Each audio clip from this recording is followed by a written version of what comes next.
Quand je dis souvent pour les Ituriens, vous ne vous connaissez pas, vous pensez que... Freedom, freedom, ami de la liberté.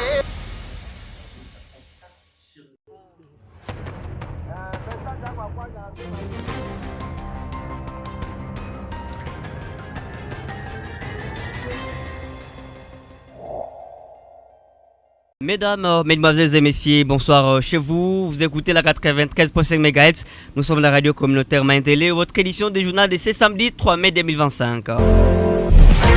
À la une ce soir, la journée internationale de la liberté de la presse. Chaque 3 mai, en Ituri, la liberté de la presse connaît quelques failles à suivre les preuves focales des journalistes à danger à province de l'Ituri. De nouveaux bâtiments ont été inaugurés à l'hôpital général des références de Rwambara, un bloc opératoire et un bloc de médecine interne qui vont accueillir des malades de cette zone. Nous allons également parler de la sécurité de la province du Nord Kivu. Dans la ville de Butembo, il y a augmentation des cas d'assassinat à la société civile et appel au service de sécurité de bien et travailler pour restaurer la sécurité.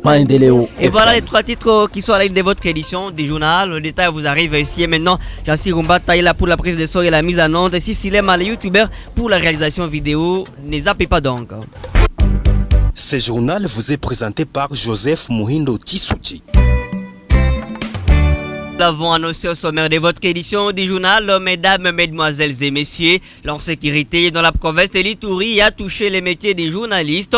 C'est Freddy Oupar, point focal des journalistes et à danger de la province de l'Ituri, qui l'a dit en marge de la journée internationale. La liberté de la presse célébrée chaque 3 mai de l'année. Il note qu'une dizaine de journalistes ont été victimes de cette situation. L'état de la presse en Ituri, c'est encore critique, d'autant plus qu'il y a encore des zones où les journalistes n'ont pas vraiment accès suite aux groupes armés qui sont encore actifs dans la province de l'Ituri. Vous êtes sans ignorer, il y a pas quelques semaines, il y a un journaliste qui a été tabassé. Il a été tabassé en Djougou. Tout ça, ça laisse à désirer encore.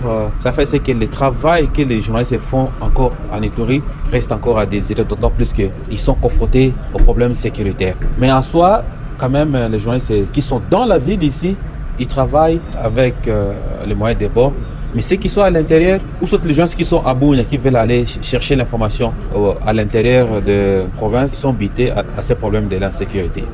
Il a également signifié que des avancées ont été réalisées cette année en matière de liberté de la presse à la province de l'Ituri. Il y a quand même amélioration, d'autant plus qu'il y a quand même une avancée, surtout sur le plan de coopération entre la presse et les autorités de la province. Ça, il faut quand même le reconnaître. Il y a beaucoup de choses qui touchent directement les journalistes et les gouvernorats. Aujourd'hui, vous allez voir, il y a certains journalistes qui jadis n'avaient pas accès au gouvernorat, mais aujourd'hui, ils arrivent quand même à avoir accès facilement au gouvernorat. Nous mettons toujours pression aux autorités pour protéger les journalistes. Et chaque fois, je l'ai toujours dit, la protection des journalistes dépend d'abord de lui-même. Et donc, du coup, les journalistes doivent travailler d'une façon professionnelle. Parce que si vous ne travaillez pas d'une façon professionnelle, automatiquement vous vous mettez vous-même en danger. Travaillons en fournissant notre effort avec l'éthique et la déontologie. Si nous mettons cela en pratique, ça va vraiment nous aider et ça va diminuer les pressions. Il faut donc noter que cette journée s'est passée sous méditation ici dans la ville de Bunia.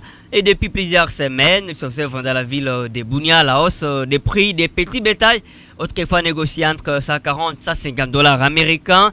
Une flambée dit à la raréfaction de ces animaux dans les territoires de Djougou et d'une partie du territoire du Roumou. Les zones principales sources d'approvisionnement sont directement frappées par la sécurité. Des revendeurs de ces petits bétails rencontrés vendredi des mai 2025 explique que cette situation met en péril leur activité économique avec des prix qui s'envolent. La population peine à acheter et donc le petit bétail, affectant ainsi donc les revenus et leur capacité à subvenir à leurs besoins des familles. Le D s'est exprimé au micro de notre confrère Sage Emma. Nafanya kazi ya mbuzi nishafanya miaka kazi masiku hizi nakia na magumu sana ndani juu ya security yenyewe tuko ndani masiku hizi ba vitu yote inakia ya kukamata ku étranger ile inaleta magumu sana kwetu. Mbuzi kwa sasa inatoka ngambo Uganda, mbele tulikia natosha tu hapa kando kando, lakini kwa sasa juu ya vita elevage inaisha. Ile natia ba mbuzi nakia rari kwa msoko yote inalomba natambuka tungambo ku Uganda. Bei ya mbuzi ya mzuri sana itaweza kia odela wa $200 njo pale. zamani ya mwisho bei ya kabambi ya mbuzi ya kabambi ilikuwa hapa sasa kate saka 5 saka 40, lakini ya masiku zinapanda sana, inapanda pia na security elevage inaisha. Pia bionekana vile moyo juu mwingine inakia na crise sana, maisha inasumbuka sana. Tunapenda tu bakubwa watupatia amani hivi, balevere barudia kupori kwenye balikuya kukandokando vile hivi bafa élevage mzuri. Donc c'était là l'un des réventaires des chèvres rencontrés ici en ville de Bunia. Et nous l'avons également annoncé au sommaire. L'hôpital général des références de Rwambara s'est doté de nouveaux bâtiments. L'un va abriter bloc opératoire moderne, construit grâce au Fonds social de la République. Et l'autre compte 35 lits destinés à la médecine interne et semi-privée. La cérémonie inaugurale s'est déroulée vendredi à Rwambara dans les Krumatere, dans les territoires d'Irumu. Docteur John Murito, médecin directeur de l'hôpital général des références de Rwambara, indique que ces bâtiments vont améliorer considérablement la prise en charge des malades. Cela permettra aussi de séparer les hommes et les femmes qui jusque-là étaient logés dans un même bâtiment, dans une même salle également, a donc indiqué Dr John Murito qui au micro de Sam Bangalois. Ça s'inscrit dans le cadre de développement local de l'entité. Le premier bâtiment a été construit par les fonds propres, appuyés par le gouvernement provincial et la communauté, mais en grande partie c'était le fonds local de l'hôpital. Et le deuxième bâtiment, ça a été construit par CSPP, anciennement appelé Fonds social. C'est le bâtiment du bloc opératoire. Il est composé de plusieurs pièces, vraiment selon les normes du bloc opératoire que je ne saurais pas citer ici, mais il y a beaucoup de pièces. Et aussi l'équipement. On a des matelas, des lits opératoires, le matériel tel que les moniteurs. Et aussi nous avons l'appareil d'anesthésie ainsi qu'un tas d'autres matériels qui peuvent aider à assurer un bon travail dans les blocs opératoires. Le fonds social était dans les environs de $120 000. Le bâtiment de médecine interne de semi-privé. C'était le vrai besoin parce que vous-même, les enfants, les adultes, les femmes, les hommes étaient mélangés. Maintenant, ce document va nous permettre de séparer ce malade selon leur catégorie. Venons là-bas d'écouter Dr John Murito qui est médecin directeur de l'hôpital général des références de Rwambara. Et parlons toujours santé, mais nous faisons cap dans les territoires de Djougou. Les patients asthmatiques sont appelés à ne pas s'exposer à la fumée, tout comme au froid et à la poussière, afin de prévenir les crises à répétition. C'est un conseil santé du docteur Didier Pailly à l'occasion de la journée mondiale de l'asthme célébrée chaque 2 mai de l'année. Pour ces professionnels de santé, cette maladie héréditaire se caractérise par des complications respiratoires. Voici Dr Didier Pailly au micro de Mathieu Vachos. L'asthme est une maladie héréditaire qui se caractérise par des difficultés respiratoires, la toux puis un essoufflement. Si vous avez des parents qui ont fait l'asthme, il y a beaucoup de chances que vous puissiez aussi faire l'asthme. Mais seulement, quand quelqu'un est déjà malade, il y a beaucoup de précautions à prendre pour éviter des crises. Parce que c'est une maladie qui se manifeste par des crises, par moment. Il y a des moments où on est bien, il y a des moments où on fait des crises. Et c'est une maladie à vie. Quelqu'un qui est asthmatique, il est asthmatique à vie jusqu'à sa mort. Donc cette maladie n'est pas guérissable. La maladie n'est pas guérissable, mais seulement, il y a des médicaments pour prévenir la crise. Là, les gens qui vivent là où il y a beaucoup de montagnes, là, on trouve beaucoup de cas d'asthmatiques. Comme par exemple, dans les Massissi, à Goma là-bas, et il fait froid là-bas. Comme ici, vers Bandrouma, Reti, là, certainement, on va trouver beaucoup d'asthmatiques. Parce qu'à haute altitude, il fait très froid. Et là, les gens qui sont asthmatiques, ils font beaucoup de crises. Le froid, c'est un facteur qui favorise la crise des asthmatiques. Mais en dehors de ça, il y a beaucoup de facteurs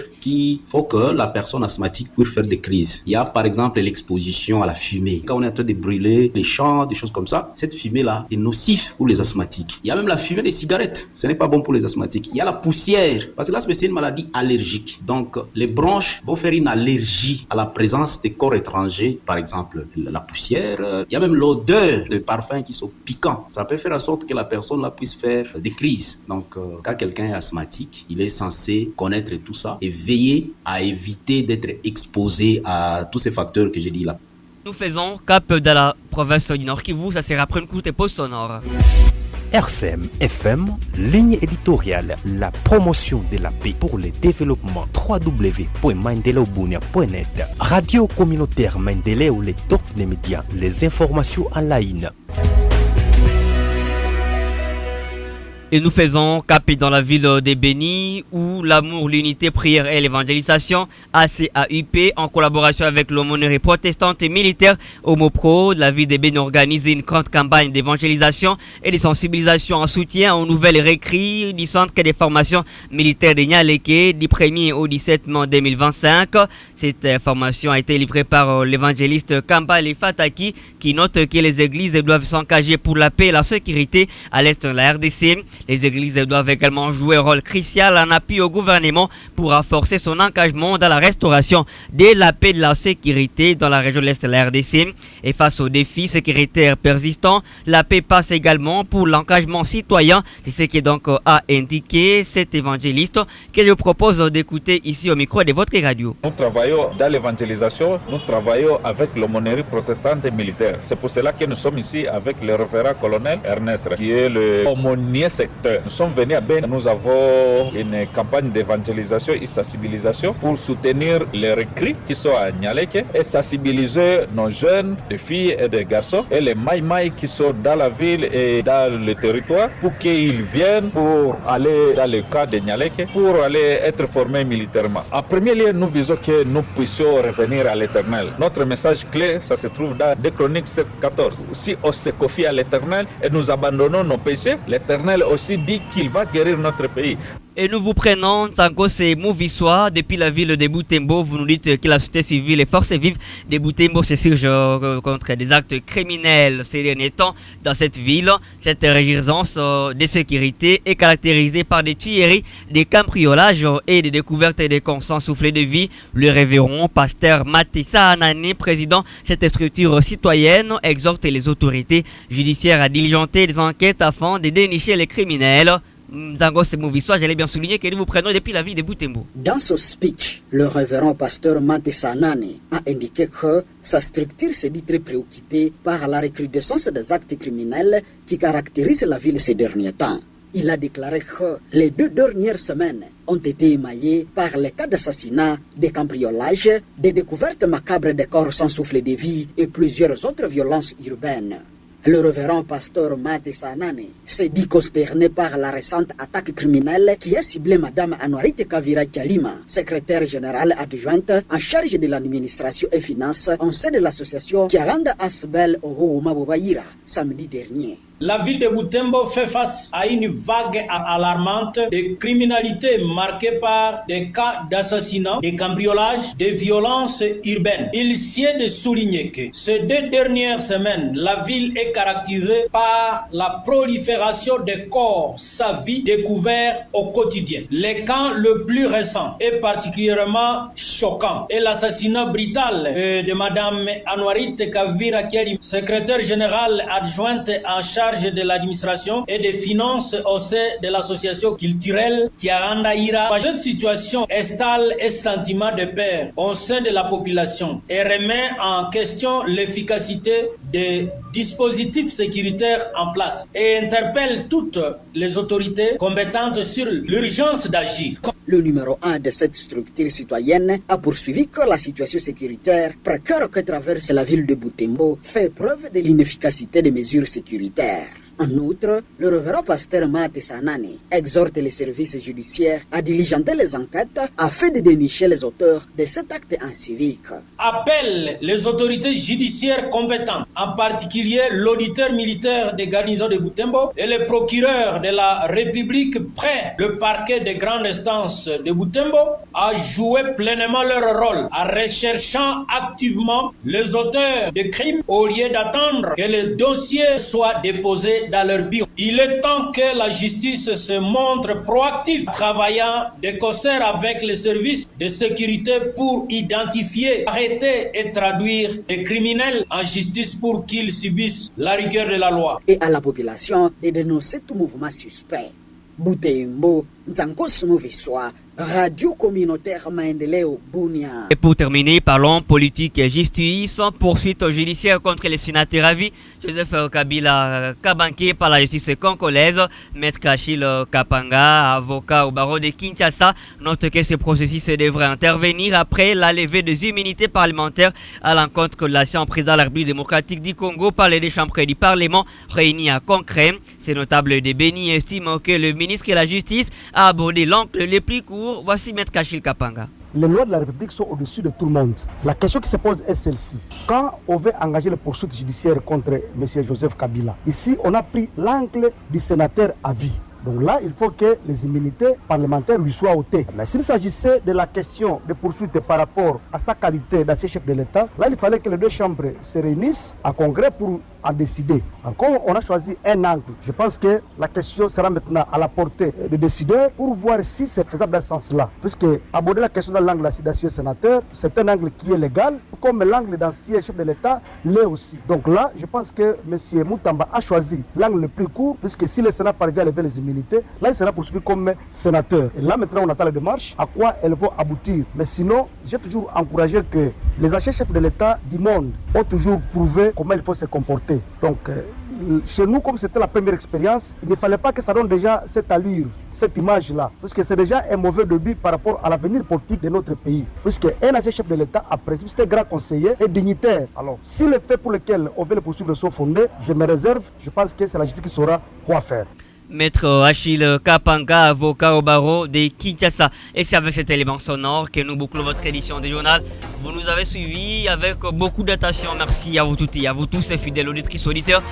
Merci beaucoup à Jean-Cyr Rombata pour la prise de son et la mise en onde. Merci également à Cécile Lema pour la réalisation vidéo qui vous est servi avec abnégation à votre humble serviteur Joseph Mouinto Tsouchi. Et donc, nous vous souhaitons bonne suite des programmes sur la fréquence numérique de l'Itourie, la radio communautaire Maendeleo. Bye bye.